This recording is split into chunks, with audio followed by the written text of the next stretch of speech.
Hola compañeros topos bebés. Ya pasamos en realidad varias de las cosas más complicadas. Ahorita vamos a poder ir un poquito más rápido, un poco más conciso y sin tanto rollo. Ya vimos las maneras de transporte pasivo. Ahorita vamos a centrarnos un poco en las maneras de transporte activo. Les juro que va a ser muy rápido.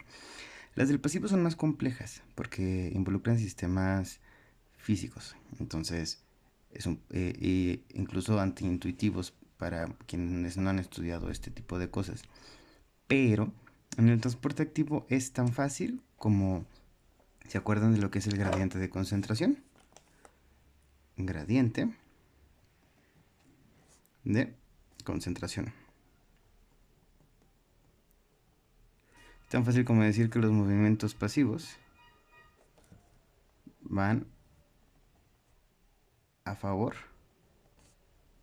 a favor del gradiente de concentración a través de energía cinética. ¿Ok? Y los movimientos activos van en contra del gradiente de concentración a través de la energía liberada por la ruptura de ATP. Es así de simple, así de sencillo. Entonces, el cuerpo no necesita crear energía, es la misma energía que ya está en las moléculas la que provoca, o en la presión, la que provoca los movimientos pasivos. Y con los movimientos activos es en contra de el gradiente de concentración, y esto es gracias a la liberación de energía por la ruptura de ATP. Entonces lo que comemos es para obtener energía que está manifestada en ATP y poderla romper y poder funcionar. Entonces esta es una parte un poquito más fácil. ¿Qué sucede con el transporte activo? Que tenemos básicamente dos maneras de transporte activo, que es la endocitosis, que tiene su parte contraria, que sería la exocitosis. En este caso, la endocitosis es la se puede dividir, por así decirlo, en fagocitosis, pinocitosis y endocitosis mediada por receptor. Muy bien, entonces vamos a ver exactamente qué es lo que sucede con el transporte activo aquí. Les volví a hacer un hermoso dibujito. Aquí ya me tomé el tiempo de separarlo. ¿Se acuerdan que vimos la membrana? Tenemos estos que son nuestra bicapa lipídica o bicapa fosfolipídica, y esto que son nuestras proteínas integrales. ¿Se acuerdan que las proteínas integrales hace que pase o no pase? En el transporte pasivo pues teníamos podía pasar libremente por intercambio de cargas debido al gradiente de concentración. No olviden que el gradiente de concentración es de donde hay más de una partícula hacia donde hay menos de una partícula. Entonces así se pasaban con libertad debido a las cargas propias de las partículas. En este caso vamos a poner el ejemplo de los iones. Pero en lo que viene siendo el transporte activo, tenemos que generalmente sucede con iones, porque el cuerpo, las células necesitan en ocasiones una carga mayor. Con el transporte activo hay equilibrio, se termina formando un equilibrio, una homeostasis entre ambos lados, la misma cantidad de un lado que del otro. Pero el cuerpo en ocasiones necesita una cantidad extra de iones de un lado para tener una carga positiva o una carga negativa y poder hacer un intercambio con el otro lado. Entonces los iones tienen que ir en contra del gradiente de concentración, de donde hay menos hacia donde hay más, violando la física. Pero para no violarla, lo que usa es energía. ¿Cómo sucede? Receptores que tiene la proteína sienten el ion. Esta es la primera parte. Esta sería la segunda parte. Al momento de sentir el ion, lo que hacen es, aquí llega el ion, lo detecta, entonces la proteína transforma ATP en ADP, libera un fósforo, un grupo fosfato, entonces libera energía, y al liberar energía deja pasar la partícula. Y se vuelve un desequilibrio, pero sin violar las leyes de la física, porque utilizó energía a cambio de de lograr este movimiento. Muy bien, básicamente. Lo mismo sucede en sentido contrario. En sentido contrario, si el cuerpo quiere desechar algo, pues ya no sería una endocitosis, sería una exocitosis. Endo de adentro, exo de afuera. Sería sacar la partícula a través del mismo proceso, completamente el mismo proceso. Pero sigue usando ATP-ADP. Aquí no se invierte este proceso, no se hace, no, el ADP no se convierte en ATP, sino que sigue utilizando ATP para convertirlo en ADP. Y el ADP el adenosín difosfato se convierte en AMP, que significaría adenosín monofosfato. Pero no vamos a meternos tanto en eso. Ya lo explicamos un poco en el video pasado. Entonces tenemos la fagocitosis. La fagocitosis es cuando justamente la capa, la bicapa fosfolipídica que está formando toda la membrana celular, lo que se encarga de hacer es toma esta forma, encuentra el elemento del que se va, en este caso podemos decirle alimentar. Vamos a ponerle partícula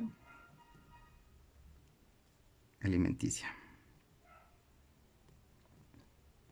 Entonces forma unas especies de estructuras. La membrana forma unas estructuras. Estas dos estructuritas que empieza a formar se les llaman pseudópodos.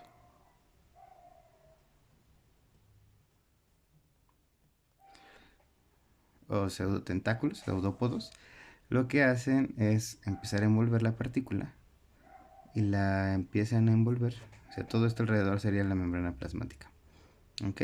Pero cuando hace esta forma la membrana plasmática al momento de engullir una partícula alimenticia, de estas secciones se le llama pseudópodos.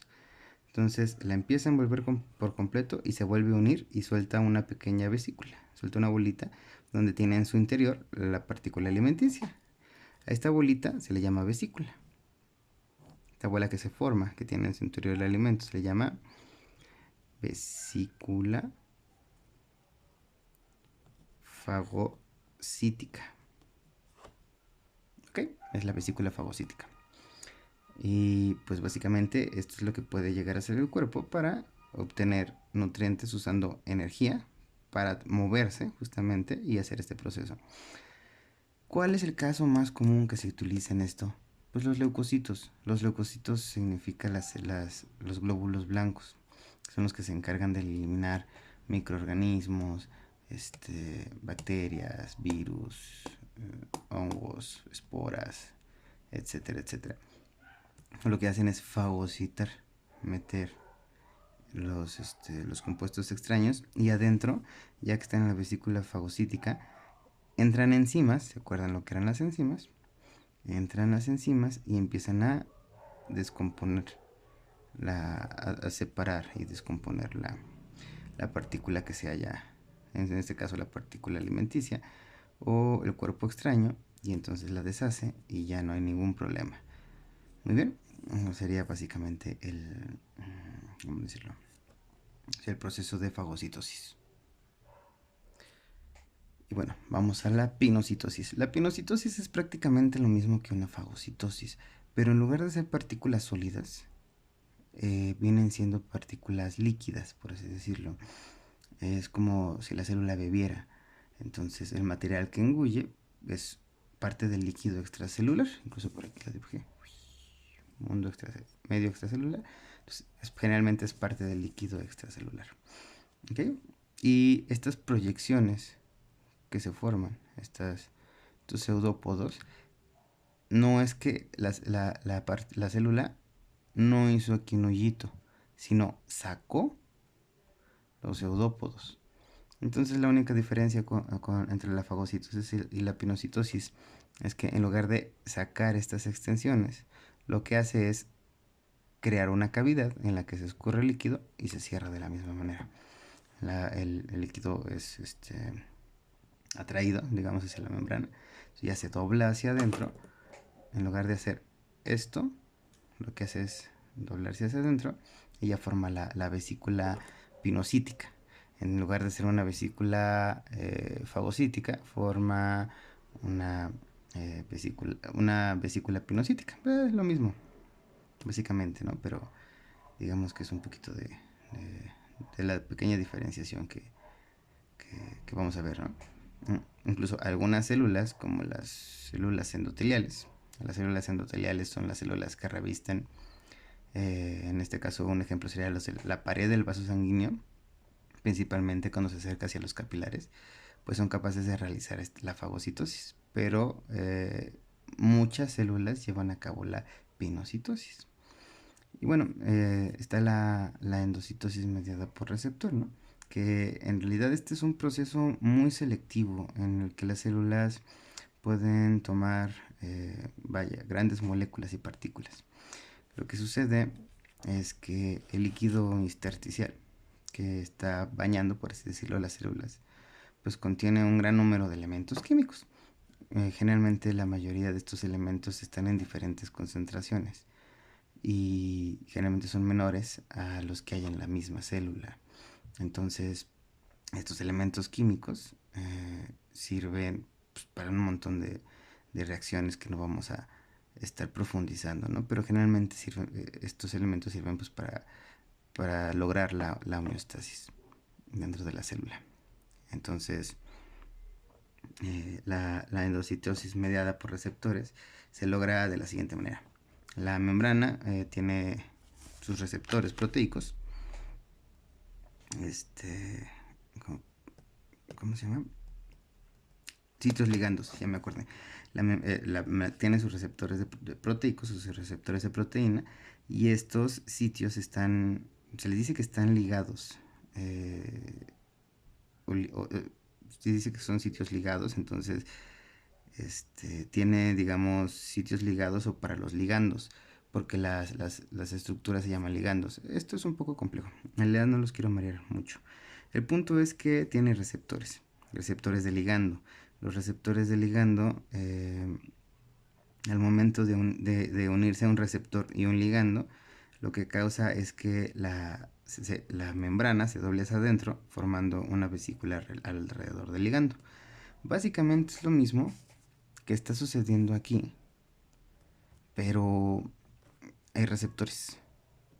Entonces los receptores entran y los receptores entran por el otro lado, y cuando se forma esta vesícula se une con otra vesícula, y entonces sucede completamente el mismo sistema. Entra y aquí encima lo descompone, pero ya es a través de receptores y de ligandos, que es una cosa que en este momento a nosotros no nos interesa. Solamente es para que sepan que dentro de la endocitosis tenemos la endocitosis mediadas por receptores, pero no es importante para nosotros en este momento. Lo que en realidad nos importa aquí solo son los procesos, que, haciéndolos en resumen, es los procesos pasivos, que ya vimos que es difusión, la difusión facilitada, un concepto de difusión facilitada, bueno, ahorita los doy. La ósmosis, voy a filtración. Voy a dar al final un pequeño resumen de lo que viene siendo cada uno de estos procesos, ¿ok? Incluso les voy a agregar un poco de diálisis, que no es más que un movimiento pasivo. Por eso se hace diálisis a los que tienen daño en los riñones. Pero eso ahorita lo vamos a ver muy levemente. No es más que un movimiento de difusión, pero ahorita vemos cuál es la diferencia que hace entre una ósmosis, una difusión y una diálisis. Tenemos los pasivos y tenemos los activos. Si ustedes desean escribir lo que yo voy a dictar, porque no lo voy a estar escribiendo aquí todas las definiciones, solamente las voy a decir. Si ustedes quieren escribirlas para irlas estudiando, también estaría chido. En los activos tenemos el transporte activo,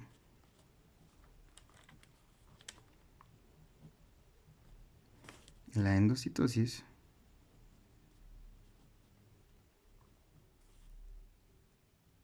y la exocitosis.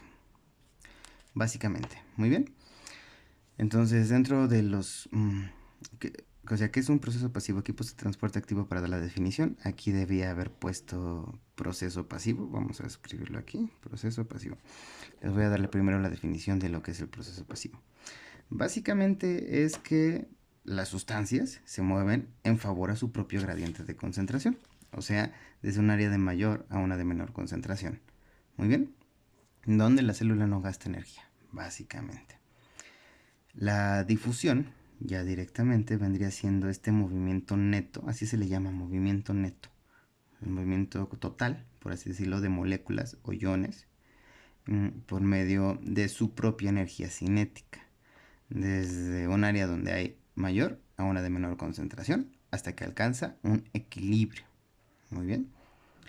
La ósmosis, ya lo vimos, vendría siendo algo así como el movimiento neto, el movimiento total de las moléculas de agua por medio de su misma energía cinética a través de una membrana permeable selectiva desde un área de mayor a menor concentración hasta alcanzar el equilibrio. Eso también ya lo habíamos visto. La osmosis.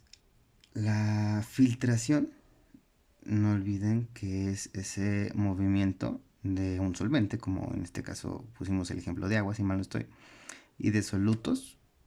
Creo que pusimos se los di en clase la semana pasada, no me acuerdo qué ejemplo les di, pero el punto es que es el movimiento de un solvente y de un soluto a través de una membrana permeable selectiva, pero como resultado de la presión, como si nosotros tenemos aquí la célula y de este lado tenemos el vaso, aquí así, formando el tubo del vaso, va a filtrarse a través de la presión que da el corazón. Entonces no es una difusión, es una filtración por presión. Muy bien. De donde hay mayor presión a donde hay menor presión.